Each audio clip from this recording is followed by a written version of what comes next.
अंधेरों से कह दो कहीं और घर बना लें। आज हमारे भिवानी परिवार में रोशनी का सैलाब आया है। ऐसे रोशन व्यक्तित्व नवरत्न के रूप में हमारे यहाँ उपस्थित हैं, जिनका अभिनंदन करते हुए हमें बहुत गौरव की अनुभूति होती है। इसी श्रृंखला में अगला नाम है श्री सत्यशील गुप्ता। गैलेक्सी इंडिया के सीईओ हैं। ऑपरेशन टेबल, ऑपरेशन लाइट्स बनाने का इनका बिजनेस है और मेडिकल उपकरण के क्षेत्र में ये भारत को नंबर 1 पर लाना चाहते हैं। बहुत खूबसूरत सपना है इनका। इस मंच से मैं उनका हार्दिक अभिनंदन करती हूँ। उनकी उपलब्धियों, उनकी गतिविधियों को आइए जानते हैं एक वीडियो के माध्यम से। आज मैं आपकी पहचान एक ऐसे व्यक्तित्व से करवाने जा रहा हूं जिन्होंने भारतीय मेडिकल उपकरण निर्माण के क्षेत्र में अपनी अलग पहचान बनाई है। हम बात कर रहे हैं गैलेक्सी इंडिया कंपनी के सीईओ श्री सत्यशील गुप्ता जी। सत्यशील गुप्ता जी का जन्म श्री सिद्ध शुरू गुप्ता और स्वर्गीय श्रीमती दुलारी गुप्ता जी के घर हरियाणा के भिवानी जिले में 9 अगस्त सन 1965 को हुआ। आज सत्यशील गुप्ता जी अपनी धर्मपत्नी श्रीमती अंजू गुप्ता जी और अपने पुत्रों सार्थक गुप्ता और शाश्वत गुप्ता के साथ एक सफल जीवन यापन कर रहे हैं। श्री सत्यशील गुप्ता जी की प्रारंभिक शिक्षा हलवासिया स्कूल भिवानी से हुई और उन्होंने भिवानी के सरकारी कॉलेज से ही स्नातक की डिग्री प्राप्त की। गैलेक्सी इंडिया कंपनी, जिसका नेतृत्व श्री सत्यशील गुप्ता जी कर रहे हैं, एक ISO 9001-2008 प्रमाणित कंपनी है और ISO 13485-2012 प्रमाणित कंपनी है। यह कंपनी भारत में ऑपरेशन टेबल्स और LED ऑपरेशन लाइट्स के निर्माण में अग्रणी है। सत्यशील गुप्ता जी के पिताजी, जो एक डेंटल सर्जन थे, इन्होंने सन 1967 में भिवानी में ही मेडिकल उपकरण निर्माण की नींव रखी थी और 1975 में ऑपरेशन टेबल तथा सन 1990 में ऑपरेशन टेबल लाइट्स के निर्माण की शुरुआत की थी। इस व्यापार के विस्तार के लिए सन 1987 में श्री सत्यशील गुप्ता जी ने दिल्ली में गैलेक्सी इंडिया कंपनी की स्थापना की और आज ये बताते हुए बहुत ही हर्ष हो रहा है कि यह कंपनी भारत में ऑपरेशन टेबल और ऑपरेशन लाइट्स के निर्माण में नंबर 1 कंपनी बन चुकी है। उनके उत्पादों की विशेषताओं में electro hydraulic operation table, electro mechanical operating table, electric bariatric surgery table, electric multifunction obstetric table, orthopaedics और स्पाइनल सर्जरी के लिए एसेसरीज, न्यूरो सर्जरी के लिए एसेसरीज और ऑपरेटिंग टेबल के लिए जेल सपोर्ट पैड्स शामिल हैं। गैलेक्सी इंडिया देश के जाने माने सरकारी व निजी अस्पतालों में ऑर्डर प्राप्त करने वाली एक प्रमुख कंपनी है। इनमें से कुछ जाने माने नाम है AIIMS, Safdarjung hospital, PGI, Apollo, max, Fortis, sir Gangaram. इसके अलावा भी कई निजी व सरकारी अस्पताल आज गैलेक्सी इंडिया पर अपना भरोसा दिखाते हैं। व्यवसाय के प्रति समर्पण के साथ साथ ही श्री सत्यशील गुप्ता जी सामाजिक और धार्मिक गतिविधियों में भी सक्रिय रूप से भाग लेते हैं। उनके अद्वितीय नेतृत्व और समर्पण के लिए उन्हें कई पुरस्कारों से भी सम्मानित किया गया है। श्री सत्यशील गुप्ता जी का विजन है कि भारतवर्ष मेडिकल उपकरण के क्षेत्र में नंबर 1 बने और आज जो मेडिकल उपकरण हम आयात कर रहे हैं, कल भारत उन्हीं उपकरणों का निर्यात करने वाला देश बने।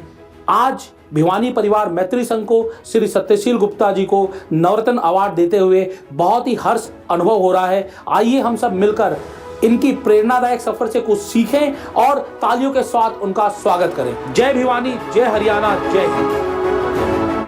आज मैं आपकी पहचान। बहुत बहुत स्वागत श्री सत्यशील जी गुप्ता का।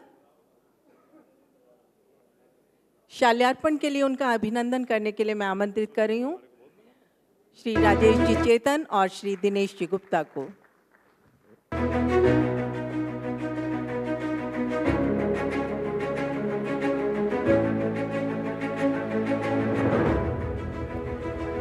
श्री सुरेश जी,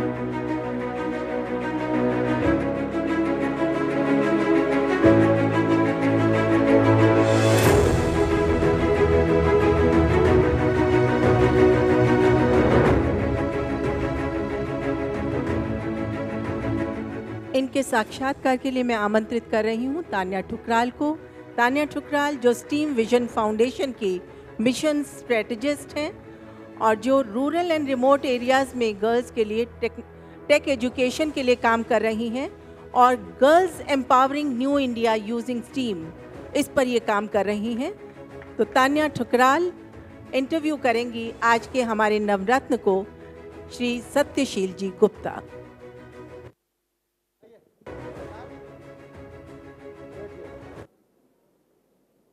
आप भगवान आपको हॉस्पिटल क्यों जाना पड़े और मान लो गलती से चले गए तो हो सकता है जिस टेबल पर आपका कोई मित्र लेटा हो वो टेबल कहीं बनी हो तो सत्यशील गुप्ता के हाथ से बनी हो। मैं गया था फैक्ट्री परसों और मैं देख के दंग रह गया कि कितना ज़बरदस्त। मैंने पूछा ये टेबल कितने की है? एक टेबल उन्होंने मुझे दिखाई, राजेश भैया ये टेबल देखो। तो मैंने कितनी कीमत है? बोला 50 लाख रुपया। मैंने कहा इतने में तो मेरे सेक्टर 15 में MIG फ्लैट आ जाता है। वो एक टेबल बता रहे हैं वो 50 लाख रुपीस की। ऐसे एक विजनरी व्यक्ति हैं सत्यशील गुप्ता जी और एकदम डाउन टू अर्थ। मैं तो मिलके बहुत प्रभावित हुआ सत्यशील गुप्ता जी से। अभी हम इनसे बातचीत करेंगे। चरखी दादरी की क्या बोलते तान्या ठुकराल उनसे बातचीत करेगी और उसके बाद प्रेम गुप्ता जी आ चुके हैं, हम प्रेम जी से चर्चा करेंगे। आइए, टाइमर शुरू हो गया आपका। ये दिख रहा है ना आपका टाइमर? ये आपके लिए लगाया है, उनके लिए नहीं है। और अभी तो 4 बज गए, इसमें तो 3 बजे हैं। ठीक है। नमस्ते सभी को। सबसे पहले मैं सर को बोलना चाहूँगी कि मैं बहुत भाग्यशाली महसूस करती हूँ कि आज मैं आपके साथ स्टेज शेयर कर रही हूँ और आपका इंटरव्यू लेने का मौका मुझे मिला है। Thank you so much Bhiwani परिवार मैत्री संघ फॉर दैट। और अब हम सर की जर्नी जानते हैं। तो वीडियो में तो हमने बहुत कुछ सुना ही, लेकिन अब हम इनके मुख से सुनना चाहेंगे इनके बारे में। तो सर सबसे पहले आप बताएं अपने बारे में और फिर हम आपके बचपन में जाना चाहेंगे। सबसे पहले मैं सभी उपस्थित गणमान्य अतिथियों को प्रणाम करता हूं और भिवानी परिवार मैत्री संघ राजेश चेतन भाई और दिनेश गुप्ता जी का आभार प्रकट करता हूं कि जिन्होंने मुझे इस भिवानी परिवार से जुड़ने का अवसर प्रदान किया। मैं उनका बहुत बहुत धन्यवाद करता हूं। धन्यवाद सर। अब आप हमें अपने बचपन में ले चलें और अपने माता पिता के बारे में और अपनी परवरिश के बारे में बताएं। मेरा नाम सत्यशील गुप्ता है और मैं गैलेक्सी इंडिया का मैनेजिंग डायरेक्टर हूं, जो कि हाई एंड ऑपरेटिंग टेबल और ऑपरेटिंग लाइट बनाते हैं। मेरा जन्म 9 अगस्त 1965 को भिवानी में हुआ और वहीं पर मैं पला बड़ा और उसी गलियों में खेला। मेरी शिक्षा हलवासिया बाल मंदिर स्कूल से हुई और गवर्नमेंट कॉलेज से मैंने अपनी ग्रेजुएशन की। मेरे पिताजी श्री स्वामी सिद्ध स्वरूप जी, जो कि पेशे से एक दंत चिकित्सक थे, भारत में सबसे पहले उन्होंने आज से 50 साल पहले भिवानी में डेंटल और मेडिकल डिवाइसेस की फैक्ट्री चालू की थी और उसी प्रेरणा से आज भिवानी मेडिकल हब बन चुका है। पिछले 15 साल से मेरे पिताजी पूर्ण संन्यास का जीवन जी रहे हैं। उसी संन्यास की यात्रा के दौरान उन्होंने गीता, रामायण, पुराण, उपनिषद, वेदों का बोलचाल की भाषा के अंदर छोटा छोटा पुस्तकों में सार रूप में अनुवाद किया है, ताकि वो दुर्लभ ग्रंथ हमारी नई पीढ़ी को, युवा पीढ़ी को, आम आदमी को पहुंच सके, वो उसे पढ़ सके, उसे समझ सके और अपने जीवन में उतार सके। मेरी माताजी श्रीमती दुलारी गुप्ता, जो इसी पिछली 28 जून को परमात्मा में विलीन हो गई, वो एक बहुत धार्मिक महिला थी। उन्होंने अपना पूरा जीवन परिवार की भलाई, उन्नति, तरक्की में समर्पित किया। मेरा उस पुण्य आत्मा को शत शत नमन। आपने अपने माता पिता के बारे में बताया और इससे हमें पता चलता है कि उनकी परवरिश, आपकी परवरिश कैसे हुई होगी। जब आपने जो अपनी पढ़ाई है, जैसे हमने देखा, वो भिवानी में करी, लेकिन आपने अपना व्यवसाय करने के लिए दिल्ली क्यों चूज करा? भिवानी से दिल्ली आने के पीछे क्या रीज़न था? भिवानी एक उस टाइम 1900 अगर हम 85 की बात करें तो एक कस्बा ही था, वहाँ कुछ नहीं मिलता था। जो भी चीज़ बनती थी, जो भी चीज़ आती थी, वो दिल्ली से ही आती थी और चाहे वो परचेज है या सेल है, वो सब दिल्ली से कंट्रोल होता था। तो मैंने सोचा कि जब सब कुछ दिल्ली से होता है तो क्यों ना दिल्ली चला जाए। मैं 1987 में भिवानी से दिल्ली आ गया और इंडिपेंडेंटली यहाँ पर मैंने ऑपरेशन टेबल, ऑपरेशन लाइट्स की फैक्ट्री स्टार्ट की। जब मैं यहाँ दिल्ली आया तो मैंने देखा कि इम्पोर्टेड इक्विपमेंट इंडियन इक्विपमेंट के मुकाबले क्वालिटी की वजह से बहुत महंगे बिकते थे। लोगों के अंदर उसका एक क्रेज़ भी होता था कि इम्पोर्टेड इक्विपमेंट लेना है। तभी मैंने ठानी कि अगर बनाऊंगा तो इंटरनेशनल क्वालिटी के प्रोडक्ट ही बनाऊंगा, चाहे वो महंगे बने चाहे वो कम बिकें। लेकिन मेरे इस विचार के लिए मुझे बहुत निरुत्साहित भी किया गया, डांटा भी गया। ये बोला गया कि इंडिया में क्वालिटी की कोई कदर नहीं है, यहाँ पर महंगे प्रोडक्ट नहीं बिकते, यहाँ पे हर एक को सस्ता चाहिए। लेकिन मैंने किसी की नहीं मानी और अपनी जिद पर अड़ा रहा। उसी क्वालिटी की वजह से, उसी संकल्प की वजह से कि मैं सिर्फ क्वालिटी प्रोडक्ट बनाऊंगा, आज देश विदेश में मेरी पहचान बनी। हमारी कंपनी आज भारत की नंबर 1 कंपनी बनी और आज हमारे बनाए हुए प्रोडक्ट्स बाहर की कंपनियों के बनाए हुए प्रोडक्ट्स के बराबर समझे जाते हैं।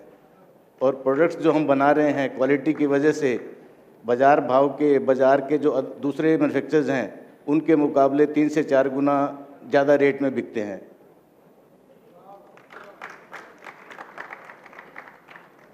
जैसे कि आपने बताया, हमने देखा भी इतना सब, आप इतना न्यूज़ में फीचर हुए हैं, इतने सारे अवार्ड्स मिले हैं, पर ये क्वालिटी मेंटेन करना और फिर अपने प्रोडक्ट्स को स्केल करना बहुत ही टफ है। तो आप अपने कुछ एक्सपीरियंसेस बताइए कि कैसे आपने हमेशा से क्वालिटी को मेंटेन करा। कुछ एग्जांपल्स आप देना चाहें जो कि हम सब यंग एंटरप्रेन्योर्स के लिए भी बहुत इंपॉर्टेंट है सीखना। एक कहावत है कि हमारे यहाँ इंडिया में सब कुछ जुगाड़ से चलता है। भिवानी में भी जब सामान बनता था तो मैं देखता था कि अगर कोई चीज़ बन रही है तो वो एक प्रोडक्ट एक ही में लगता था, किसी दूसरे में नहीं लगता था, क्योंकि वो साइंटिफिक तरीके से नहीं बना था। मुझे वो गवारा नहीं होता था। मैं चाहता था कि जो चीज़ बनी है वो आप कहीं भी लगाएं, किसी भी चीज़ में लगाएं, वो लगनी चाहिए। अगर आपको इंटरनेशनल लेवल पे जाना है, ग्लोबल लेवल पे जाना है, तो जब तक इंटरचेंजेबिलिटी नहीं होगी, रिप्यूटेबिलिटी नहीं होगी, तो आप सर्वाइव नहीं कर सकते। बस उसी को मैंने अपना गोल बना लिया और सिर्फ यही किया कि सिर्फ क्वालिटी बनाऊंगा। उसके लिए आज मैंने ऑटोमेटिक मशीन्स बनाई हैं। सब प्रोडक्ट्स को पूरा साइंटिफिक वे में बनाते हैं ताकि वो बाहर बेच सकें हम।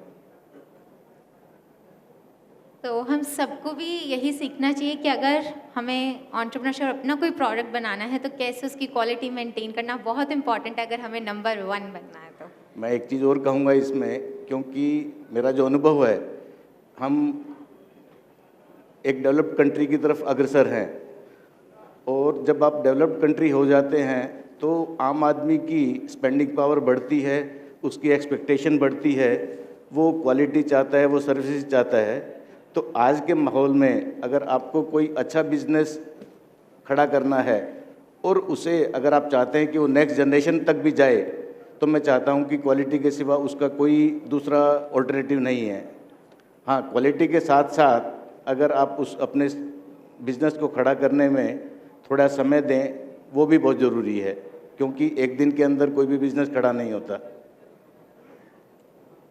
जी, तो हमें कुछ साल की मेहनत और तपस्या से अपने प्रोडक्ट्स को इतना अच्छा बनाना है कि हम आगे उसे लेकर जा सकें। सर, मैं आज आप हमारे भिवानी परिवार मैत्री संघ की शान है, इतने सक्सेसफुल हैं, लेकिन आपकी लाइफ का सक्सेस मंत्र क्या रहा है और ऐसी कौन सी बातें हैं जो आपने अपने पिताजी से सीखी और अपनी ज़िंदगी में आज तक इम्प्लीमेंट करते हैं? मेरे पिताजी हमेशा से मेरे रोल मॉडल रहे हैं। उन्होंने ही मुझे मेहनत ईमानदारी का पाठ पढ़ाया। उन्होंने मुझे सिखाया कि कर्म ही सबसे बड़ी पूजा है। मैं बचपन से ही पढ़ाई के बाद फैक्ट्री चला जाता था। वहाँ पे वो मुझे छोटे छोटे काम दे देते थे कि ड्रिल लगाओ, ये करो, वो करो। मैं वो सब करता था। शायद वो मुझे उनकी शिक्षा थी और वो आज सब मेरे बहुत काम आई और मेरे लाइफ के अंदर, मेरी करियर के अंदर उस सब ने मेरा बहुत साथ दिया। और सर, आप ऑलरेडी इतने अच्छे मुकाम पर हैं, तो अब आप गैलेक्सी इंडिया के लिए क्या सपना देखते हैं? मेरा हमेशा से एक पैशन रहा है और एक लाइफ का गोल भी समझ लीजिए कि मैं हमारी कंपनी को इस मुकाम पर देखना चाहता हूं कि विश्व में जब भी ये पूछा जाए कि दुनिया की सबसे अच्छी ऑपरेशन टेबल और ऑपरेशन लाइट कंपनी बनाने वाली कौन कंपनी है, तो उसमें गैलेक्सी इंडिया का नाम आना चाहिए। उसी गोल को पूरा करने के लिए हम बहादुरगढ़ में एक फुली ऑटोमेटिक प्लांट लगा रहे हैं, जहाँ पे वर्ल्ड लेवल की मेडिकल डिवाइसेस बनेंगे और एक्सपोर्ट करेंगे। तो बहुत इंस्पिरेशनल है ये, और जो हमारे प्रधानमंत्री और पूरे भारत का भी सपना है मेड इन इंडिया, तो सर आप हमारे इंस्पिरेशन और हम सबको आपसे तो प्रेरणा बहुत लेनी ज़रूरी है, चाहिए। क्योंकि आज भी 80% मेडिकल डिवाइस इंपोर्ट होते हैं। मैं चाहूँगा कि यंग जनरेशन इस फील्ड के अंदर आए, क्योंकि ये भी अभी एक वर्जिन फील्ड है और भारत को मेडिकल डिवाइस मैन्युफैक्चरर्स की बहुत ज़रूरत है। सर आप भी बता रहे हैं कि भारत का जो मेडिकल इंफ्रास्ट्रक्चर है वो भी बिल्कुल स्टार्टिंग स्टेज पर है। Yes. तो आप उसके बारे में अगर और सबको बताना चाहें कि कैसे हम इस फील्ड में उतरकर और क्या क्या कर सकते हैं। मैंने जैसे बताया कि 80% मेडिकल डिवाइसेस अभी भी इंपोर्ट होते हैं, तो यहाँ पे मेडिकल डिवाइस बनाने का बहुत स्कोप है। अगर हम हेल्थ केयर इंफ्रास्ट्रक्चर की बात करें तो आपको विश्वास नहीं होगा कि आज हमारे इंडिया में 1000 पॉपुलेशन के पीछे सिर्फ आधा बेड है, जो कि जापान के अंदर 1000 के पीछे 12 बेड हैं। चाइना जो कि पॉपुलेशन जहाँ की हमारे से बहुत ज़्यादा है, वहाँ भी 1000 आदमियों के पीछे 6 बेड हैं। तो हम फैसिलिटी, हेल्थ केयर फैसिलिटी के मामले में बहुत पीछे हैं अभी। इसे बहुत आगे लेके जाने की ज़रूरत है, और जब तक हमारी पार्टिसिपेशन नहीं होगी, यंग जनरेशन की पार्टिसिपेशन नहीं होगी, तो हम इसको अचीव नहीं कर सकते।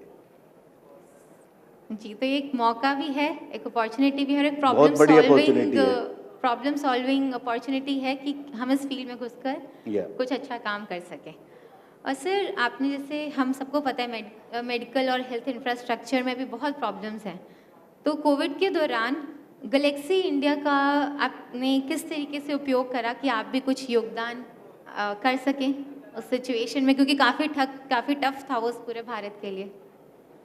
कोविड के दौरान मैंने हर संभव कोशिश की कि हर किसी की सहायता कर सकूं, क्योंकि बहुत लंबे समय से मैं मेडिकल फील्ड से जुड़ा हुआ हूं। तो hospitals, doctors, manufacturers, medical devices के ट्रेडर्स, उन सब से मेरे अच्छे संबंध रहे। तो उस वक्त जिसको जैसी भी ज़रूरत पड़ी उसको मैंने निष्काम भाव से पूरा करने की कोशिश की। उस वक्त काफ़ी स्टेट हॉस्पिटल्स को ऑपरेशन टेबल की ज़रूरत थी। मैंने गवर्नमेंट से स्पेशल परमिशन लेके अपनी फैक्ट्री चलाई, ऑपरेशन टेबल्स बनाई, और पूरे भारत में जहाँ जहाँ उसकी ज़रूरत थी उसको वहाँ भिजवाने का, उसको इंस्टॉल करवाने का इंतजाम किया, ताकि अधिक से अधिक लोगों का इलाज हो सके और जानें बच सकें। Thank you so much sir, इतना सब सिखा रहे हैं आप कि हमें अपनी जो भी क्षमता है और जो भी नॉलेज है उसका कोई भी ऐसे टफ सिचुएशन में we should use that and we should implement our this is very true, we should give back to the society, जैसा कि ब्रिजलाल जी ने कहा था। हाँ जी जी सर। सर अब हम थोड़ा आपसे आपकी समझना चाहेंगे, आपने अपनी फैमिली लाइफ और अपनी प्रोफेशनल लाइफ को कैसे मैनेज किया।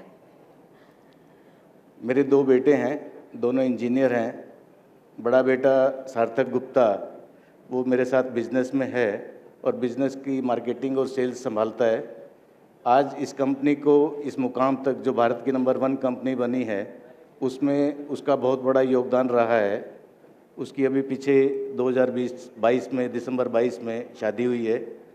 मेरा छोटा बेटा शाश्वत गुप्ता, जो कि पिछले 10 साल से अमेरिका में है, वहीं से उसने इंजीनियरिंग की, वहीं से उसने मास्टर्स की जॉन हॉपकिंस से, और आज बोस्टन साइंटिफिक, जो कि विश्व की सबसे बड़ी मेडिकल डिवाइसेस की कंपनियों में मानी जाती है, वहाँ पे एज ए प्रिंसिपल साइंटिस्ट काम कर रहा है, और कैंसर की रिसर्च को सेफ और एक्यूरेट ट्रीटमेंट के लिए उनकी रिसर्च को लीड कर रहा है। मतलब वो छोटा सा 29 साल का बच्चा है, लेकिन वो बहुत बड़ी मुकाम पे पहुँच चुका है। सर आपकी ऐसी प्रेरणा और शिक्षा उनके साथ रही होगी कि उन्होंने भी इंजीनियरिंग बैकग्राउंड से होते हुए इस फील्ड में एंटर करा और कैंसर जैसी बीमारी का सोल्यूशन निकालने में वो रिसर्च कर रहे हैं। सर मैं आपसे पूछना चाहूँगी कि यहाँ पर बहुत यंग एंटरप्रेन्योर्स भी हैं और आप हमेशा एक्यूरेसी और इन चीज़ों की बात करते हैं, तो why is it so important for you. जैसे मैंने पहले कहा कि जैसे जैसे हम डेवलप होते जा रहे हैं, आप पब्लिक जो है वो क्वालिटी सर्विसेज मांगेगी। तो मेरा मानना है कि क्वालिटी के सिवा आगे कुछ नहीं चल पाएगा। तो मैं सबसे यही कहूँगा कि आप क्वालिटी बनाएं, पेशेंस रखें, बिजनेस को सेटल होने दें, आपको सफलता ज़रूर मिलेगी। और अब मैं मैं बहुत एक स्पेशल आज एक चीज़ क्वेश्चन और कहूँगा मैं कि आज की यंग जनरेशन वो चाहती है कि एक दिन में सफल हो जाएं, लेकिन सफलता का कोई शॉर्टकट नहीं है। आपको कुछ ना कुछ समय देना पड़ेगा। आप पेशेंस रखें, मेहनत करें और आपको ज़रूर मिलेगी सफलता। वो कहते हैं ना, सहज पके सो मीठा होए, तो थोड़ी सी पेशेंस रखें अपने अंदर। जी, और अभी तो भारत में ऐसा है कि इतना एंटरप्रेन्योर सपोर्ट भी है, बहुत स्टार्टअप इंडिया, support है डिजिटल इंडिया, startups ऐसे के लिए। इनिशिएटिव्स भी आ गए Yeah. हैं। तो सर, मैं आपसे सबसे स्पेशल प्रश्न पूछने जा रही हूँ, आपका और भिवानी परिवार मैत्री संघ का संबंध, और क्यों आपको लगता है कि ये संघ ऐसा बनाना, ऐसा प्लेटफॉर्म क्रिएट करना बहुत इम्पोर्टेंट है? मेरा भिवानी परिवार मैत्री संघ से बहुत क्लोज रिलेशन नहीं रहा, लेकिन भिवानी परिवार मैत्री संघ, राजेश चेतन भाई, दिनेश गुप्ता जी, जो ये भिवानी परिवार को संगठित करने का कार्य कर रहे हैं, वो एक बहुत बड़ा कार्य है। मेरा यहाँ पे एक सुझाव है कि भिवानी के जितने भी नवरत्न हैं वो अब सक्सेसफुल एंटरप्रेन्योर हैं, अपनी अपनी फील्ड के एक्सपर्ट हैं। अगर वो एक प्लेटफॉर्म बना सकें जहाँ पे वो भिवानी के युवाओं को गाइडेंस दे सकें, उनकी ग्रोथ में हेल्प कर सकें और उनकी सक्सेस स्टोरी लिखने में उनके मेंटर्स बन सकें, तो एक ये बहुत अच्छा मंच बनेगा। और मैं कुछ बहुत बहुत धन्यवाद मैं सर। इंटरव्यू कर रहा हूँ तान्या, ये सुझाव जिसका मैं बहुत देर से इंतजार कर रहा था। आप मुझे मानिए कि मैं इस सेमिनार का थर्ड अंपायर हूँ। अगर मैं बीच में आता हूँ तो आप बुरा नहीं मानिएगा कि ये क्या हो रहा है। तो मैं ये बताना चाहता, थर्ड अंपायर बीच में ही आता है। तो ये मान लीजिए कि ये जो बात कही जा रही है, आज हम यही चाह रहे थे कि ये यंग एंटरप्रेन्योर जो आज यहाँ पर इतने सारे बच्चे आए थे, और वो सब बच्चों को कौन गाइड करेगा। तो मेरे पास कुछ बच्चे आते हैं, कहते हैं ये प्रोजेक्ट है, आप समझ लीजिए। ये मोहित यादव बैठा 80 से 80-90 तो इसके पास पेटेंट है। कितने पेटेंट तुम्हारे पास? 80 पेटेंट है इस लड़के के पास। ये पे खड़े हो जाओ, बहुत खूब। जरा। अब ये हमारे पास ऐसे ऐसे बालक हैं, भिवानी की शान है, 80 पेटेंट लेके बैठा है। आप ऐसे बच्चे हमारे पास आते हैं। अब हमको क्या चाहिए? इन बच्चों को कोई गाइडेंस देने वाला हो, इन बच्चों को कोई फाइनेंस देने वाला हो। तो हमने क्या किया है, एक क्लब बना दिया है। सत्यशील भैया, 9, 18, 27 लोगों का क्लब बन चुका है। हम हर 2 महीने में एक मीटिंग कर रहे हैं, रेगुलर कर रहे हैं। 18 लोग थे आज के कार्यक्रम से पहले, आज कितने हो जाएंगे?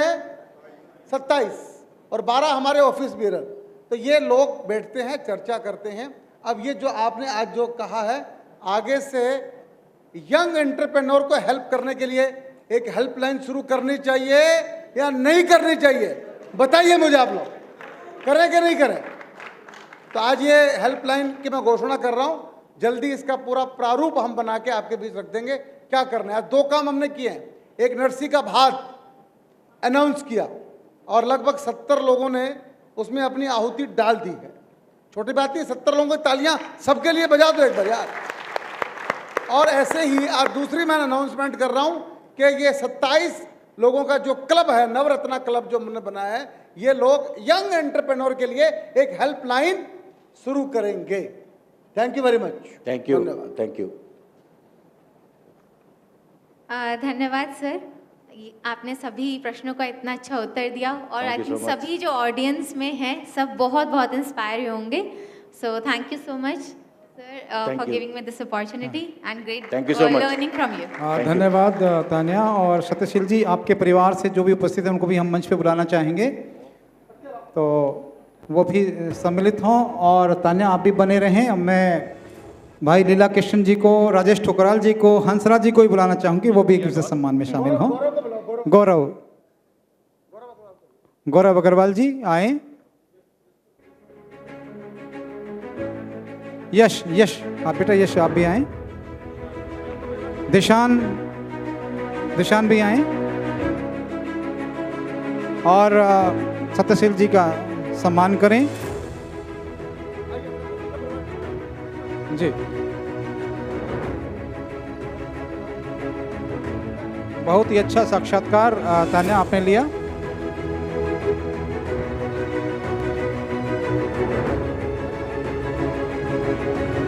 सतीश गुप्ता जी।